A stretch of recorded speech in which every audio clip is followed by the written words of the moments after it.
ஹரிஷை பற்றி ஏதேதோ தோன்ற முதலில் அவனை பற்றி இன்னும் விவரமாக தெரிந்து கொள்ள வேண்டும் என்று முடிவு செய்தார். அதற்கு முதல் படியாக சந்தனாவிற்கு ஃபோன் செய்த திலகா, சந்தனா, இருந்த பதட்டத்தில் நான் ஹரிஷுக்கு தேங்க்ஸ் சொல்லவே இல்லை. அப்புறம் அவர் செஞ்ச உதவிக்காக நான் ஒரு விருந்து கொடுக்க நினைக்கிறேன். நாளைக்கு நான் சொல்கிற இடத்துக்கு நீ ஹரிஷையும் கூட்டிகிட்டு வந்துரு என்று சொல்ல, மறுமுனையில் இருந்த சந்தனா பேசுவது தன் அம்மா தானா என்ற சந்தேகத்துடன் அதிர்ச்சியாகி நின்றாள். என்னன்னே தெரியல, திடீர்னு என் அம்மாவுக்கு உன் மேலே ரொம்ப பாசம் பொங்குது. உன்னை பார்க்கணும், உனக்கு விருந்து கொடுக்கணும்னு ரெஸ்டாரண்ட்டுக்கெல்லாம் வர சொல்லியிருக்காங்க ஹரி என்று சந்தனா சொல்ல, இத்தனை நாளாக எப்போ பாரு என்னை திட்டிக்கிட்டே இருப்பாங்க, இப்போ திடீர்னு என் மேலே பாசம் வந்திருக்கு. அவங்க திட்டும்போதெல்லாம் கேட்டதால் இப்போ இவங்களோட பாசத்தையும் வாங்கிக்கணும்னு தானே. ஸோ தேவையில்லாமல் எதுவும் பேசி அவங்கள கஷ்டப்படுத்திட வேண்டாம், போய் அவங்க கூட சாப்பிட்டுட்டு வந்துடலாம் என்றான் ஹரிஷ். சரி என்று அவளும் சொல்லி முடித்த நேரம் இருவரும் ரெஸ்டாரண்ட் வாசலில் வந்து நின்றிருந்தனர். அங்கே திலகா அவர்களுக்கு முன்னாலே அங்கு காத்து கொண்டிருந்தார். இருவரையும் பார்த்தவுடன், லஞ்சுக்கு வாங்கன்னு சொன்னால் இவ்வளோ லேட்டாக வந்திருக்கீங்க, இவ்வளோ லேட்டாக தான் தினமும் சாப்பிட்டுட்டு இருக்கீங்களா, உடம்பு என்னத்துக்காகிறது, ஹரிஷ் நீயாவது டைமுக்கு சாப்பிட வேண்டாமா என்று அன்பு மழையை பொழிய, ஹரிஷ் மற்றும் சந்தனா இருவரும் ஒருவரை ஒருவர் பார்த்து கொண்டனர். திலகாவின் திடீர் மாற்றத்தில் ஒன்றும் புரியாமல், பிறகு என்னம்மா திடீர்னு மீட் பண்ணணும்னு சாப்பிடணும்னு கூப்பிட்ருக்கீங்க, என்ன விஷயம் என்று கேட்டுக்கொண்டே சந்தனா அங்கிருந்த இருக்கையில் அமர, இது என்ன கேள்வி, நீங்கள் 2 பேரும் நல்லா இருக்கணும்னு தான் நான் எல்லாமே பண்ணுறேன், திடீர்னு உங்களை பார்க்கணும் போல இருந்துச்சு, அதுக்காக தான் வர சொன்னேன் என்று சொல்லி முடித்தவர் மூவருக்கும் தேவையான உணவை அவரே ஆர்டர் செய்தார். ஹரிஷ் மற்றும் சந்தனா இருவரும் பார்வையாளர்கள் போல அமைதியாக இருந்தனர். பிறகு உணவு கொண்டு வரப்பட அதை மருமகன் மற்றும் மகள் இருவருக்கும் அவரே பரிமாறவும் செய்தார். ஹரிஷ் எதுவும் பேசாமல் சாப்பிட ஆரம்பிக்க, அப்புறம் ஹரிஷ், உங்ககிட்ட ஒரு முக்கியமான விஷயம் கேட்கணும்னு நினச்சேன், நீ அடுத்து என்ன பண்ணலான்னு ஏதாவது பிளான் வச்சுருக்கியா? எல்லாருமே லைஃப்பை பற்றி எப்போவுமே ஒரு பிளான் வச்சுருப்பாங்கல்ல, நீயும் அப்படி தானே எனக்கு தெரியும், ஏதாச்சும் இருந்ததுன்னா சொல்லு, என்கிட்ட சொன்னால் என்னால் ஏதாவது ஹெல்ப் பண்ண முடியுமான்னு பார்ப்பேன், அதுக்கு தான் என்று எதற்காக அவர்களை அழைத்தாரோ அந்த கேள்வியை முன்வைக்க ஹரிஷுக்கு புரிந்துவிட்டது. இருந்தும், நீங்கள் எதை பற்றி கேட்குறீங்க அத்தை, எனக்கு புரியல என்று ஒன்றும் தெரியாதவன் போல கேட்டு வைத்தான். அதேதான்ப்பா, இன்னும் எவ்வளோ நாள் இப்போ பார்க்குற வேலையவே பார்க்கலான் இருக்க, அடுத்து என்ன பண்ணலாம், ஏதாவது பிஸ்னஸ் பண்ணுற ஐடியா இருக்கா என்று அப்படி இப்படி என அவன் வாயால் அவனது பின்புலத்தை பற்றி ஏதாவது சொல்வானா என்பதை தெரிந்து கொள்வதற்காக கேள்விகளை திரித்து திரித்து கேட்டார் திலகா. ஓ, நீங்கள் அதை பற்றி கேட்குறீங்களா, உண்மையை சொல்லணும்னா நான் அதை பற்றிலாம் இப்போ வரைக்கும் யோசிச்சது கூட இல்லை என்றான்.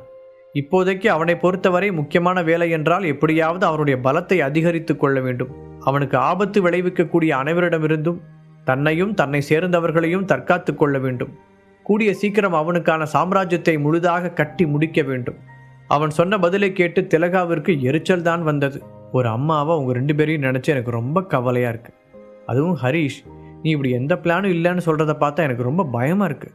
தயவு செஞ்சு அடுத்து என்ன பண்ணுறதுன்னு யோசி, இல்லைனா தேவையில்லாமல் டைம் தான் வேஸ்ட் ஆகும். அப்புறம் நீ திரும்பி பார்க்கும்போது உனக்கு அந்த அளவுக்கான நேரம் எப்பவுமே கிடைக்காது என்று அறிவுரை கூறுவது போல அவனிடம் பேச்சை நீடித்தார். நீங்கள் சொல்கிறதெல்லாம் எனக்கு புரியுதத்த, ஆனால் நான் இப்போ நிறைய விஷயத்தில் யோசனை பண்ணிகிட்டு இருக்கேன். அதனால் அப்பப்போ அடுத்து என்ன பண்ணலான்னு யோசிக்கும்போது என்னோடய பிளான் எல்லாம் மாறிக்கிட்டே இருக்குது. அதனால தான் நீங்கள் கேட்குற மாதிரி ஒரு வாழ்க்கை முறையை பற்றி என்னால் பேச முடியல என்று திலகாவிற்கு புரிய வைக்க முயல.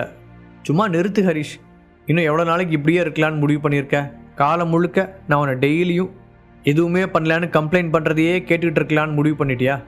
இல்லை இப்படியே எதுவும் பண்ணாமல் ஜாலியாக சுற்றலான்னு முடிவு பண்ணிட்டியா? வாழ்க்கையில் முன்னேறணும், பணம் சம்பாதிக்கணும், பெரிய ஆளாகணுன்ற எண்ணம்லாம் உனக்கு இல்லையா என்று அதற்கு மேல் பொறுமை காக்க முடியாமல் சற்று குரல் உயர்த்தி கேட்டார் திலகா.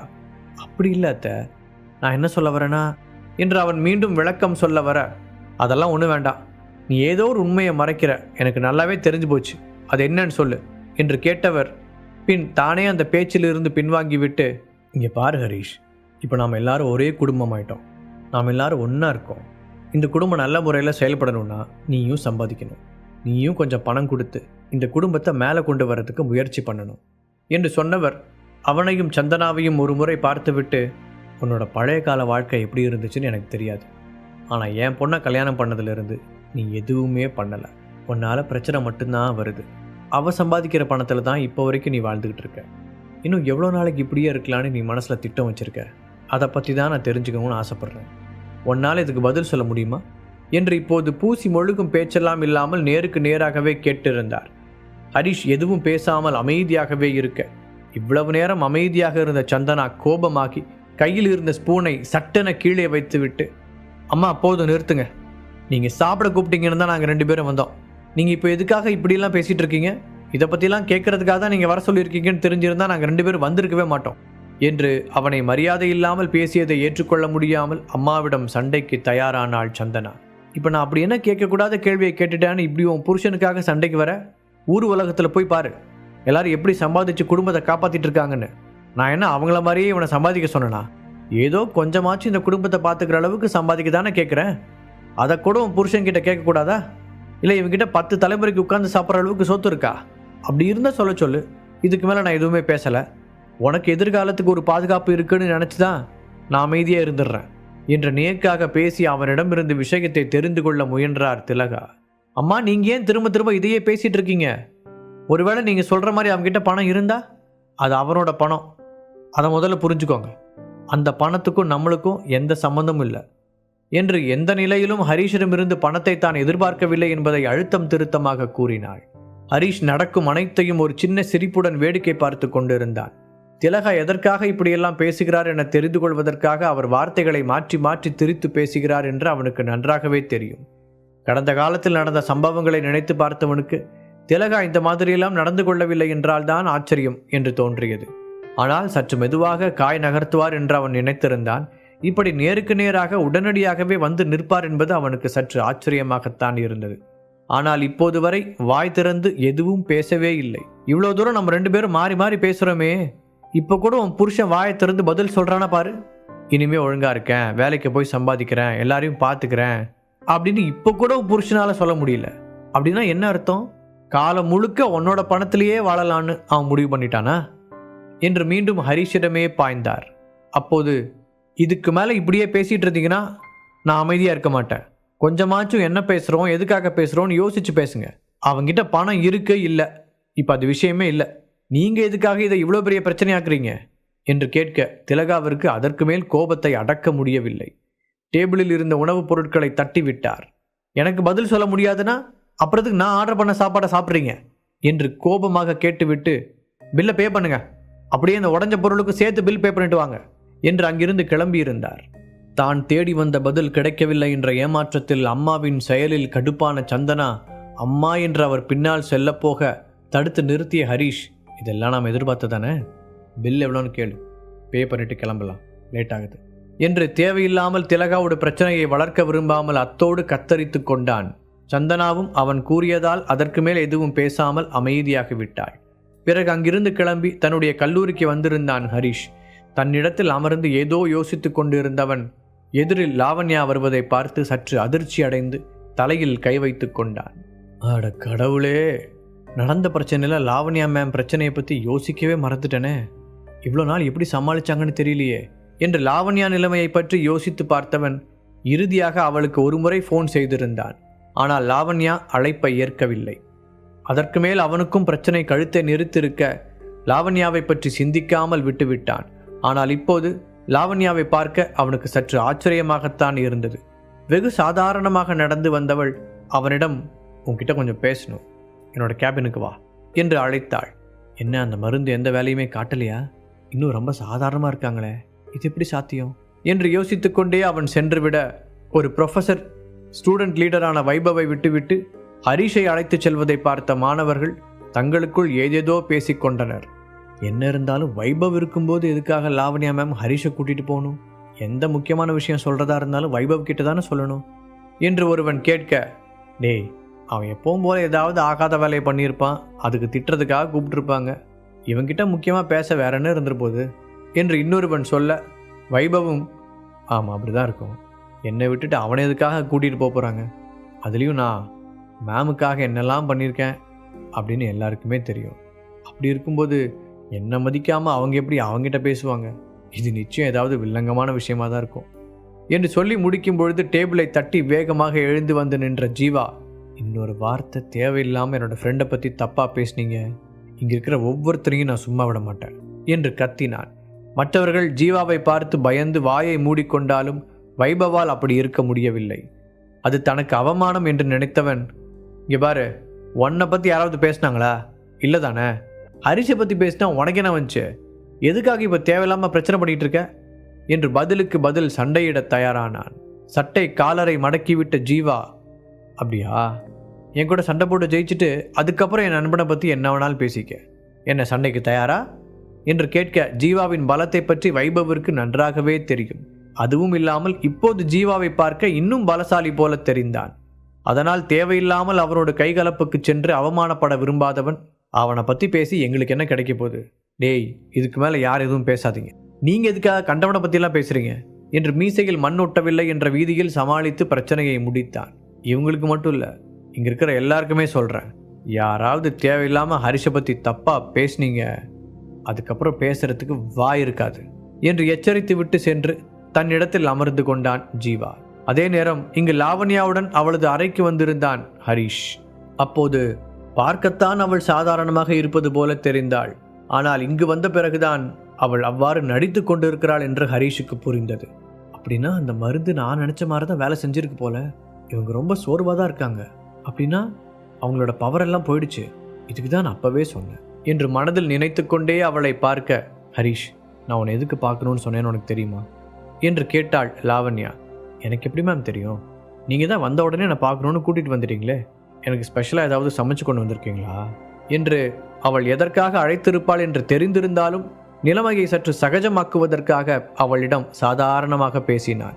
அதில் கடுப்பாகி அவனை முறைத்து பார்த்தவள் அங்கிருந்த நாற்காலியை இழுத்து போட்டு அமர்ந்து, ஹரிஷ் அன்னைக்கு நான் சொன்னேன் தானே, நான் சாப்பிட்ட மருந்துக்கு பதிலாக மாற்று மருந்து உங்ககிட்ட இருக்குன்னு, அதை சாப்பிட்டா எல்லாம் சரியாக போய்டும்னு, அதை பற்றி பேசுகிறதுக்காக தான் உன்னை நான் கூப்பிட்டேன். உங்ககிட்ட அந்த மருந்து இருக்கா?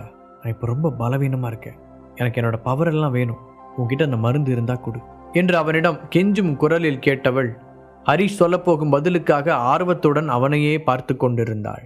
அன்னைக்கு அவசரப்பட்டு நான் அந்த மாத்திரையை சாப்பிட்டுட்டேன், அப்போ இருந்து என்னோட பலம் எல்லாம் ரொம்ப குறைஞ்சிருச்சு. நான் இவ்வளோ கஷ்டப்பட்டு என்னை சாதாரணமாக காட்டிக்கிட்டு இருக்கேன்னு உனக்கு தெரியாது. இங்கே இருக்கிற யாருக்கும் என் மேலே சந்தேகம் வராத அளவுக்கு நான் நடித்து மெயின்டைன் பண்ணிக்கிட்டு இருக்கேன். எல்லாத்தையும் சரி பண்ணுறேன்னு சொல்லிட்டு நீயும் பாதிலேயே எங்கே போனேன்னு வேறு தெரியல. நீ வருவேன்னு வெயிட் பண்ணிகிட்டு இருந்தேன். அதுக்கப்புறம் உனக்கு ஃபோன் பண்ண ட்ரை பண்ணால் நீ எடுக்கவே இல்லை. அப்போ இருந்து எனக்கு பைத்தியம் பிடிக்கிற மாதிரி இருக்குது. அதான் காலேஜுக்கு கூட வராமல் லீவ் எடுத்திருந்தேன் என்று அவள் குறையாக சொல்ல, உங்கள் பிரச்சனையை சரி பண்ணுறதுக்கு தான் நான் எல்லா வேலையும் பண்ணிக்கிட்டு இருந்தேன். அதுக்குள்ளே எனக்கு நிறைய பிரச்சனை வந்துருச்சு. அதையெல்லாம் பார்த்த அவசரத்தில் உங்கள் பிரச்சனையை நான் டோட்டலாக மறந்துட்டேன் என்று தானும் சற்று வருத்தமாக கூறினான். சரி அதெல்லாம் போகட்டும், உங்ககிட்ட இப்போ மாற்று மருந்து இருக்கா இல்லையா? என்னால் இதுக்கு மேலே முடியாது என்று நிற்கக்கூட முடியாமல் சேரில் அமர்ந்து கொண்டே கேட்டாள். மருந்தெல்லாம் என்கிட்ட இருக்கு என்று தனது பாக்கெட்டில் இருந்து ஒரு சிறிய மாத்திரையை வெளியில் எடுத்தவன், தோ தான் என்று ஒரு சிகப்பு நிற மாத்திரையை லாவண்யா முன்னால் காட்டியவன், இதுதான் எலிவேஷன் பில், இதை சாப்பிட ஆரம்பிச்சிங்கன்னா இதுக்கு முன்னாடி நீங்கள் சாப்பிட்டுட்டு இருக்கிற மாத்திரையோட பவரை இது கம்மி பண்ணும். இந்த மாத்திரையில் 3 மாத்திரை சாப்பிடும்போது அந்த ஒரு மாத்திரையோட பவரே இல்லாமல் பண்ணும். அப்படின்னா நீங்கள் ஒவ்வொரு மாத்திரையாக சாப்பிட்டா கொஞ்சம் கொஞ்சமாக எல்லாமே சரியாக மாறும். ஆனால் இதில் ஒரு பிரச்சனை இருக்குது என்று அவன் விளக்கம் சொல்லி முடிப்பதற்கு முன்னரே, இந்த மாத்திரை சாப்பிட்டால் அனைத்தும் சரியாகிவிடும் என்பது வரை மட்டும் கேட்ட லாவண்யா, அப்பாடா இதுக்காக தான் நான் வெயிட் பண்ணிகிட்டு இருந்தேன், ரொம்ப தேங்க்ஸ் என்று சொல்லி அந்த மாத்திரையை அவன் கையில் இருந்து பிடுங்கி வாயில் போட்டிருந்தாள். ஹரிஷ் அவளை பார்த்து தலையில் அடித்து கொண்டான். ஒரு விஷயத்தை சொல்லி முடிக்கிறதுக்குள்ளே ஏன் இவ்வளோ அவசரப்படுறீங்க? நான் அந்த மருந்தை பற்றி முழுசாக இன்னும் உங்களுக்கு சொல்லவே இல்லை என்று சொல்ல, அதில் அதிர்ச்சியாகி திரும்பி பார்த்தவள், இதில் ஏதாவது பிரச்சனை இருக்கா என்று கேட்டாள். ஹரிஷ் அதற்கு பதில் சொல்லாமல் அவளை பார்க்க லாவண்யா உடலில் இருந்து ஒரு வித்தியாசமான சத்தம் கேட்டது. பிறகு கொஞ்சம் கொஞ்சமாக அவள் உடலில் மாற்றங்கள் தென்பட்டது. அவள் சோர்வு நிலையிலிருந்து பலம் பெறுகிறாள் என்பதை எதிரில் இருந்த ஹரிஷால் புரிந்து கொள்ள முடிந்தது. அவள் இழந்திருந்த பலம் கொஞ்சம் கொஞ்சமாக திரும்பி அவளிடம் வந்து கொண்டிருப்பது அவளுக்கும் தெரிந்தது. ஹரிஷ் அவளை ஒரு சின்ன சிரிப்புடன் பார்த்து கொண்டு அமர்ந்திருந்தான். அவள் பலவீனமான நிலையிலிருந்து மீண்டும் பலமாக மாறுவது அவனுக்கு சந்தோஷம்தான். இன்னொரு பக்கம் அவள் யூனியன் மெம்பராக இருப்பதால் அதனால் தனக்கு ஏதாவது ஆபத்து இல்லை இடையூறு வருமா என்று சிந்திக்க ஆரம்பித்தான். இன்னொரு பக்கம் தன்னையே மாறி மாறி பார்த்து கொண்ட லாவண்யா, எனக்கு நல்லாவே டிஃப்ரென்ஸ் தெரியுது, என்னோட பலம் ஓரளவுக்கு எனக்கு திரும்ப வந்த மாதிரி இருக்குது, ஆனால் முழுசாக நான் பழைய மாதிரி மாறின ஃபீலிங் இல்லையே, இதெல்லாம் எப்போ சரியாகும்? இல்லை இப்படியே இருந்துருவேனா? என்னோட மற்ற பவரெல்லாம் வராதா என்று அவள் அடுக்கடுக்காக கேட்டுக்கொண்டே போக, இதுக்கு தான் கொஞ்ச நேரத்துக்கு முன்னாடி நான் சொன்ன இன்ஸ்ட்ரக்ஷன்ஸ் எல்லாம் நீங்கள் கவனிங்கன்னு சொன்னேன். எதையுமே கவனிக்காமல் இப்போ கேள்வி மேலே கேள்வி கேட்டால் நான் என்ன பதில் சொல்கிறது என்று அவளை முறைத்து பார்த்து கொண்டு கேட்க, அவளும் அவனை பார்த்து அசட்டுத்தனமாய் சிரித்து வைத்தாள். சாரி ஹரிஷ், நான் ரொம்ப ஆர்வமாக இருந்ததுனால நீ சொன்னதை சரியாக கவனிக்கல. இப்போ சொல்லு, இந்த மருந்து எவ்வளோ நாளில் வேலை செய்யும் என்று கேட்க, இந்த ஒரு மாத்திரை நீங்கள் சாப்பிட்ருக்கிற பழைய மாத்திரையோட 1/3 பிரச்சனையை தான் சரி பண்ணும். நீங்கள் 3 மாத்திரை சாப்பிட்டு முடிக்கும்போது தான் முழுசாக அந்த மருந்து எஃபெக்ட் எல்லாமே தெரியும். இதைத்தான் நான் முன்னாடியே சொன்னேன். நீங்கள் இன்னும் 2 மாத்திரை சாப்பிட்டு முடிக்கும்போது எல்லாமே சரியாக போயிடும் என்று அவன் சொல்லி முடிக்க, அப்படியா, சரி, அந்த 2 மாத்திரையை உடனே கொடு, இப்போவே சாப்பிட்றேன், எங்கே அந்த பில் என்று அவனை அவசரப்படுத்த, அவள் அப்படி கேட்டது ஹரிஷுக்கு ஆச்சரியத்தை கொடுக்கவில்லை. முதல் மாத்திரையை அவன் பேசி முடிப்பதற்குள் சாப்பிட்டவள் குறைந்தபட்சம் இப்போது தன்னிடம் கேட்கிறாளே என்று மனதிற்குள் நினைத்து கொண்டவன், ஒரு நிமிஷம் இருங்க மேடம், அந்த மாதிரி அப்படியே சாப்பிட்றதுல கொஞ்சம் ப்ராப்ளம் இருக்குது, அதைத்தான் நான் சொல்லிக்கிட்டு இருந்தேன், இப்போ தயவு செஞ்சு கேளுங்க என்றவன் அவளுக்கு விளக்க ஆரம்பித்தான். நீங்கள் ஒரே நாளில் 3 மாத்திரைலாம் சாப்பிடக்கூடாது. அது தேவையில்லாத புது பிரச்சனைகளை ஆபத்தில் கொண்டு போய் விட்டுரும். 2 நாளைக்கு ஒரு மாத்திரை தான் சாப்பிடணும். நீங்கள் இன்றைக்கி சாப்பிட்டீங்கன்னா நாளைக்கு சாப்பிடாமல் நாளான்னைக்கு தான் அடுத்த மாத்திரையை சாப்பிடணும். அதுதான் இந்த புது மாத்திரையை சாப்பிட்றதுக்கான சரியான வழி என்று சொல்ல, எனக்கு அதை பற்றிலாம் கவலை இல்லை, முதல்ல மீதி 2 மாத்திரை என்கிட்ட கொடுக்க போறியா இல்லையா என்று கையை நீட்டிக்கொண்டு நின்றவள் மாத்திரையை வாங்குவதில் குறியாக இருந்தாள். அவளை பார்த்து நொந்து போன ஹரிஷ், மேடம், நான் சொல்கிறது உங்களுக்கு புரியுதா இல்லையா? நீங்கள் பண்ணுறதெல்லாம் பார்த்து எனக்கு பயமாக இருக்குது. மீதி பில்லை உங்ககிட்ட கொடுத்தா நீங்கள் இப்போவே சாப்பிட்ருவீங்க. அந்த மாதிரிலாம் பண்ணக்கூடாது. அதனால தான் அது என்கிட்டே இருக்கட்டும்னு சொல்கிறேன் என்று ஹரிஷ் அவளது நலனுக்காக யோசித்து பேச, அவளோ எதையும் புரிந்து கொள்ள தயாராக இல்லை. நான் என்ன கேட்டேன்னு உனக்கு புரிஞ்சுதா இல்லையா? ஒழுங்கு மரியாதையாக மீதி 2 மாத்திரையை என்கிட்ட கொடுக்க போறியா இல்லையா என்று பொறுமை இழந்து சத்தமாக கேட்டாள் லாவண்யா. சில நாட்களாகவே அவள் வெகுவாய் சிரமப்பட்டு வருகிறாள். ஒரு பக்கம் பலம் அனைத்தையும் இழந்து சோர்ந்து இருக்கிறாள். இன்னொரு பக்கம் அதை யாருக்கும் தெரியாமல் மறைக்க சாதாரணமாக இருப்பது போல் நடித்து கொண்டு இருக்கிறாள். ஒரு வாரத்திற்குள் இதுவே பெரும் பிரச்சனையாக மாறி அவளை பெரிய மன உளைச்சலில் ஆழ்த்தி இருந்தது. எப்படியாவது ஹரிஷ் தனக்கு தேவையான மாற்று மருந்தை கொண்டு வருவான் என்ற நம்பிக்கையில்தான் அவள் பொறுமையாக காத்திருந்தாள். அந்த பொறுமை கூட கொஞ்சம் கொஞ்சமாய் குறைய ஆரம்பித்திருந்தது. நல்ல வேளையாக ஹரிஷ் வந்து விட்டான். அதனால் இப்போது தன்னுடைய பிரச்சனையில் இருந்து வெளிவந்தால் போதும் என்று மட்டுமே யோசித்து வைத்திருப்பதால் அதற்கு பின்னால் வரப்போகும் ஆபத்தை ஹரிஷ் சொல்வதையெல்லாம் பொறுமையாக கேட்கக்கூட முடியவில்லை. மேம், உங்ககிட்ட டேப்லெட்டை கொடுக்கறதுல பிரச்சனை இல்லை, ஆனால் நீங்கள் இப்போ இருக்கிற கண்டிஷனில் உங்ககிட்ட கொடுக்கறது சரியாக வரும்னு எனக்கு தோணலை, அதுக்காக தான் யோசிக்கிறேன் என்று சொன்னவனுக்கு இந்த புதிய மாத்திரையை தயாரிப்பது ஒன்றும் அவ்வளவு கடினமான வேலை கிடையாது. ஆனால் அதன் பின்விளைவுகள் தான் இப்போது பிரச்சனையே. அதை புரிந்து கொள்ள லாவண்யா தயாராக இல்லை. அவளுக்கு விளக்கி புரிய வைக்க இதற்கு மேல் அவனால் முடியவில்லை.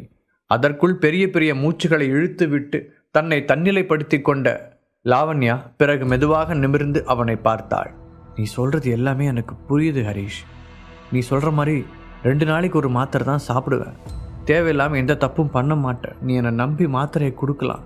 நான் எல்லாத்தையும் கவனமாக பார்த்துக்கிறேன். எல்லாத்துக்கும் மேலே நான் பழையபடி மாறணும். அதனால் இந்த விஷயத்தில் நான் ரொம்ப கவனமாக இருப்பேன் என்று அவனுக்கு வாக்குறுதி அளிப்பது போல பேச, அப்போது கூட சந்தேகமாகவே அவளை பார்த்தவன், நிஜமாக தான் சொல்கிறீங்களா? நம்பி கொடுக்கலாமா என்று கேட்டான்.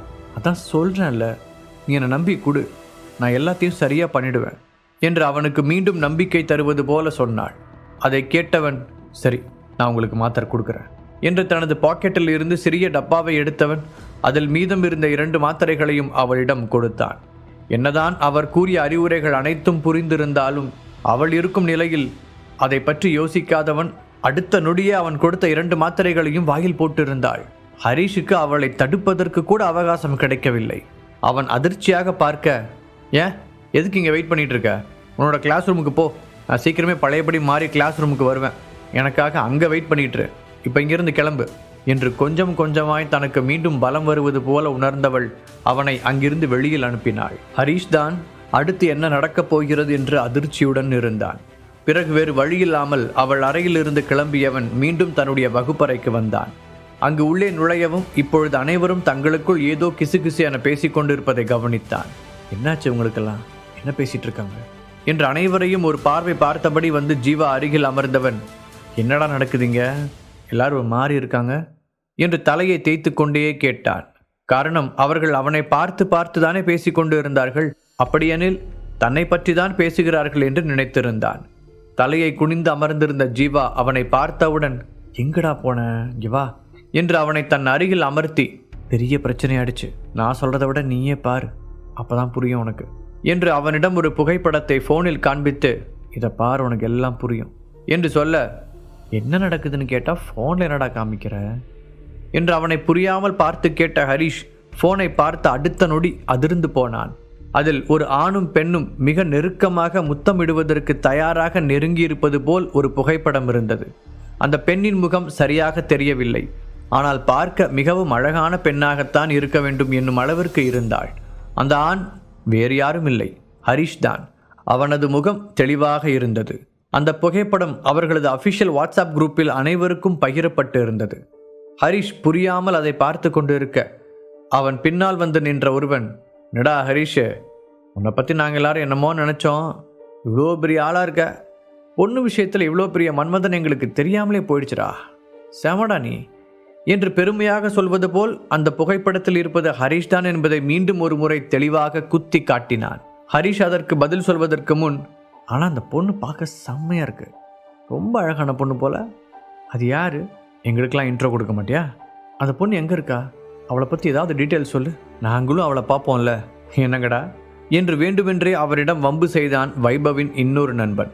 அப்போது அங்கு வந்து நின்ற வைபவ், சும்மா இருங்கடா, அது ஏதோ ஃபோட்டோஷாப் பண்ண ஃபோட்டோ மாதிரி இருக்கு, உண்மையான ஃபோட்டோவாக இருக்க வாய்ப்பே இல்லை, இவனை நம்பி எந்த பொண்ணு இவங்க கூட பேசும், அதுலேயும் இவ்வளோ நெருக்கமாக இருக்கிற மாதிரி எதுக்கு இவங்கிட்ட ஒரு பொண்ணு வந்து பேச போகுது என்று அந்த பெண் அழகாக இருப்பதை பொறுத்து கொள்ள முடியாமல் அனைத்தும் பொய் என்று பேச ஆரம்பித்திருந்தான் வைபவ். அதுவும் இல்லாமல் விஷயம் ஹரிஷை பற்றியது. அது எப்படி போய் முடிந்தாலும் அவனுக்கு ஆபத்தால் முடிந்தால் போதும் என்று தானும் இணைந்து பிரச்சனையை பெரிது பண்ண ஆரம்பித்திருந்தான். இன்னொரு பக்கம் மற்றவர்கள் அனைவரும், ஆமாம் நான் அப்போ கூட நம்பலை, இப்போ பாரேன் ஹரிஷ் எதுவுமே சொல்லாமல் இருக்கான், அப்படின்னா அதில் இருக்கிறது அவன்தான் போல என்று மற்றவர்கள் தங்களுக்குள் மீண்டும் மீண்டும் அதை பற்றியே பேசிக்கொண்டிருந்தனர். ஹரிஷ் அவர்கள் பேசுவதையெல்லாம் கண்டுகொள்ளவே இல்லை. அவனது பார்வை முழுக்க முழுக்க இன்னொரு பக்கம் அமர்ந்திருந்த பூஜாவின் மீதுதான் இருந்தது. காரணம், அந்த படத்தில் இருப்பது அவள் என்று மற்றவர்களுக்கு தெரியவில்லை என்றாலும் அது அவளது புகைப்படம்தான் என்பது ஹரிஷுக்கு நன்றாகவே தெரியும். தன்னால் அவளுக்கு ஆபத்து வந்துவிட்டது என்ற யோசனையோடு அவளையே பார்த்து கொண்டிருந்தான். என்ன ஹரிஷ், நாங்கள் எல்லாரும் மாறி மாறி கேட்டுக்கிட்டு இருக்கோம், நீ பதில் சொல்லாமலே இருக்க என்று வைபவின் நண்பன் மீண்டும் கேள்வி கேட்க, இப்போ உனக்கு என்ன பதில் வேணும், என்கிட்ட கேளு, நான் உனக்கு பதில் சொல்கிறேன் என்று சட்டை கையை மடக்கி விட்டபடி எழுந்து நின்றான் ஜீவா. ஹரிஷின் எண்ணமெல்லாம் அந்த புகைப்படத்தை யார் எடுத்திருப்பார், யார் பகிர்ந்திருப்பார், எப்படி அப்படிப்பட்ட ஒரு புகைப்படம் வெளியில் வந்திருக்கும் என்று வேறேதோ சிந்தனையில் ஓடிக்கொண்டிருந்தது. இன்னொரு பக்கம் ஹரிஷ் ஒரு பிரச்சனையில் வசமாக சிக்கிக்கொண்டான். இதை வைத்து எப்படியாவது அவனை மொத்தமாக அழித்து விடலாம் என்ற அளவிற்கு வைபவ் திட்டம் தீட்டி வைத்திருந்தான். அதனால் ஜீவா ஹரிஷுக்கு சப்போர்ட்டாக வந்ததை பார்த்து பற்களை கடித்த வைபவ், இங்கே பாரு ஜீவா, அப்போ நாங்கள் எல்லாரும் அவனை கிண்டல் பண்ணோம், நீ சப்போர்ட்டுக்கு வந்து சண்டை போட்ட, ஓகே, இப்போ நாங்கள் எதுவுமே தப்பாக பேசலையே, அவன் என்ன பண்ணியிருக்கானோ அதைத்தானே பேசிக்கிட்டு இருக்கோம், அதுக்கும் எங்ககிட்ட சண்டைக்கு வந்தால் என்ன அர்த்தம், நாங்கள் இவ்வளோ கேள்வி கேட்டோம், அதில் இருக்கிறதெல்லாம் பொய்ன்னு இப்போ வரைக்கும் அவன் சொல்லவே இல்லை, அப்படின்னா அதில் இருக்கிறதெல்லாம் உண்மை தானே, அதைத்தானே நாங்கள் கேட்டுக்கிட்டு இருக்கோம், தப்பு பண்ணலைன்னா பண்ணலைன்னு சொல்ல வேண்டியது தானே, எதுக்கு அமைதியாக இருக்கணும் என்று பிரச்சனையை வேறு விதமாக மாற்ற பார்க்க ஜீவா ஹரிஷை பார்த்தான். ஆனால் ஹரிஷோ இங்கு நடப்பதை கவனிக்கவே இல்லை. ஜீவா அவனுக்காக, இப்போதுக்கு தேவையெல்லாம் பேசிகிட்டு இருக்கீங்க என்று சண்டைக்கு வர, வைபவோ, நாங்கள் ஒன்றும் இல்லாததை பேசி பிரச்சனை பண்ணலையே, நாம் எல்லாரும் என்ன பார்த்தோமோ அதைத்தானே கேட்குறோம், இது எல்லாமே பொய்யா இருந்தால் அவன் வாயை திறந்து சொல்ல வேண்டியதானே, உண்மையாக இருக்கிறதுனால தான் இப்போ வரைக்கும் அமைதியாக இருக்கான், அதனால தான் நாங்கள் பேசுகிறோம், இப்போ கூட அதை பொய்ன்னு சொல்ல சொல்லு, நாங்கள் அமைதியாகிடுறோம் என்று கைகளை கட்டிக்கொண்டு திமிராக கூறியவன் ஜீவா மற்றும் ஹரிஷ் இருவரையும் மாறி மாறி பார்த்தான். ஓ, உண்மை எதுவோ அதை மட்டும்தான் பேசுவீங்க, உண்மையை தவிர வேறு எதுவுமே பேச மாட்டீங்க, அப்படி தானே? அப்படின்னா நான் உங்களுக்கு இன்னொரு உண்மையையும் சொல்கிறேன், நீங்கள் மட்டும் இப்போ வாய் மூடிட்டு உங்கள் இடத்துல போய் உட்காரலன்னா அப்புறம் பேசுகிறதுக்கு வாய் இருக்காது, ஒன்றும் இருக்காது, அடித்து உடச்சிருவேன், இதுவும் உண்மை தான். இதை பற்றி பேசுவோமா, இல்லை உண்மையை நிஜமாக செஞ்சு காமிச்சாதான் உங்களுக்கு தெரியுமா? நான் எல்லாத்துக்கும் தயார் தான் என்று கைகளை முறுக்கி கொண்டே கேட்க வைபவ் அவனை பார்த்து பயந்தான். ஹரிஷ், பிடி இப்போது தங்கள் கையில் இருப்பதால் என்ன வேண்டுமானாலும் பேசலாம், ஜீவா பதில் பேச மாட்டான் என்று நினைத்திருக்க, அவனோ அடிக்கவே தயாராக இருப்பதை பார்த்த வைபவுக்கு பயம் தானாக வந்துவிட்டது. இந்த உலகத்தில் உண்மையை பேசுகிறதுக்கு மரியாதையே இல்லை, ஃப்ராடு பண்ணுறவனுக்கு தான் சப்போர்ட்டுக்கு எல்லாரும் வராங்க என்று கோபமாக சொல்லியவன், சென்று தன் இடத்தில் அமர்ந்து கொண்டான். பிறகு ஹரிஷ் பூஜாவின் அருகில் சென்றான். அவளோ அவனை நிமிர்ந்து பார்க்காமல் தலையை கீழே போட்டபடி அமர்ந்திருக்க, பூஜா, நான் எதுக்காக உன் பக்கத்தில் வந்திருக்கேன்னு உனக்கே தெரியும். என்ன நடந்துச்சு நீயே சொல்ல போறியா, இல்லை நான் கேட்டு தான் தெரிஞ்சுக்கணுமா என்று கேட்க, பூஜா மெதுவாக அவனை நிமிர்ந்து பார்த்து, நான் சொன்னால் நீ நம்ப போறியா இல்லையான்னு எனக்கு தெரியல ஹரிஷ். ஆனால் இதெல்லாம் எப்படி நடந்துச்சுன்னு சத்தியமாக எனக்கு தெரியாது. நான் எதுவுமே பண்ணலை. இந்த ஃபோட்டோ எப்படி வந்துச்சு, யார் அனுப்புனாங்க, எதுவுமே எனக்கு தெரியாது என்று பாவமாக கூறினாள். அவள் சொல்லும் விதத்தில் அவள் பொய் சொல்வது போல ஹரிஷுக்கு தெரியவில்லை. இருந்தும், நீ பண்ணலைன்னா உன்னோட ஃப்ரெண்ட்ஸ் யாராவது பண்ணியிருப்பாங்க, இது வேற யாரும் பண்ணியிருக்க வாய்ப்பே இல்லை என்று கூறினான். நீ சொல்கிறது எனக்கு புரியுது ஹரிஷ். இதை யார் பண்ணாங்க என்னன்னு நான் சீக்கிரமே கண்டுபிடிக்கிறேன். நீ டென்ஷன் ஆகாத. இது எப்படி சரி பண்ணுறது நான் பார்க்குறேன் என்று சொன்னவள் அதற்கான வேலைகளை ஆரம்பிக்க, இன்னொரு புறம் ஹரிஷுக்கு அப்போதுதான் சந்தனாவின் ஞாபகம் வந்தது. உடனே போய் அவளை பார்க்கணும். இந்த ஃபோட்டோவை பார்த்தாலே தேவையில்லாத பிரச்சனை வரும். அதுக்கு முன்னாடி அவளை பார்த்து எக்ஸ்ப்ளனேஷன் கொடுக்கணும் என்று நினைத்தவன் அவளை பார்க்க கிளம்பினான். ஜீவா கூட அதே இடத்தில்தான் இருந்தான்.